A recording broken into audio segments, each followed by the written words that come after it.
موجوده ګورنمنټ زه تاسو ته یو هوا وه په چترۍ راغلي خلک وو افتاب خان خلک وایي 40 سال پاتې شوي دی په اقتدار کې یاره د پی ټي آی دا کوم ورکړ چې دي دا دوی لپاره یو بحث ورکومه چېرې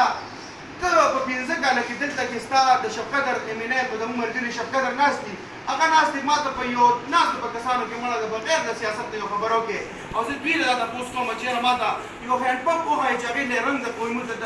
د پي ټي آی د جنډې ورکړي وي بغیر د قومي وطن پارټۍ نه نن هم زه تاسو ته چې د ده کوم امپیګان او د ده کوم امینېګان پاتې شوي وو د هغه په هغو کې وګرځي هغه د کور مخې ته چې کوم ټرانسفارمر یا ستنه یا لار شوي نو په هغې به صرف د قومي وطن پارټۍ وګوري زمونږ کارونه زمونږ د مشرانو دا د چا نه پټ نه دي زمونږ ورځ تر ورځه دا ډېره ښه شوه چې دې خلکو چې کوم دی رانل او دلته کې لږ د آفتاب خان د سکندر خان دوی یو وخت لپاره لږ سایډ کړل 4-5 کاله لپاره چې دې عوامو ته هم پته ولګېدله چې او واقعي ده قومي وطن پارټۍ چې کوم کارونه کړي دي هماغه دي زه تاسو ته وایم زما د ګل آباد طرف ته یو روډ دی یاره هلته کې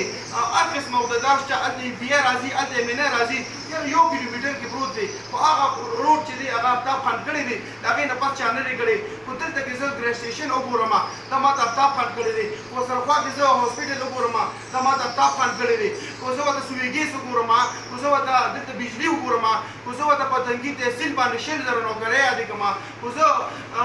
یوټیلیټي سټور ته ځم هلته به 3 کسان چې کوم دي د آفتاب خان نوکران هلته به آفتاب خان نوکران کړي وي خو زه په هر یو ځای کې وګورم داسې هر یو کار یادوم زما په خیال ټایم به ډېر اوږد شي ځکه چې د هغه کارونه د سفر نه یو سړی راته کښېني دا امینېګان دا امپیګان دا کوم چې دا د پي ټي آی دا پاتې خلک وي مانه زه قسم تاسو ته یم چې دې هم راته په 3 ورځو کې نه شي ویلی ملګرو پارټي زمونږ د قومي وطن پارټي ده زمونږ ډېر ښکلي مشران دي زما په مړي ژوندي کې ناست دي زما مړي ژوندی ښکلې کړی دی که ستا تپوس زما تپوس کوي څه کمی کوزی به کېږي د مشرانو ګیلې شکوې شته پالخو کې چې کوم کسان دي زه دوی ته خیر دا وایم چېرې لږ به کوشش کوو چېرې دې مشرانو ته به یو ځل کښېنو ایوز ته ملګري چې انشاءالله مونږ سره یو او د قومي وطن پارټۍ چېرته هم نه لیدلې تاسو وګورئ د پي ټي آی پارټي خو اتر بهتر شوه خو ورسره چې کوم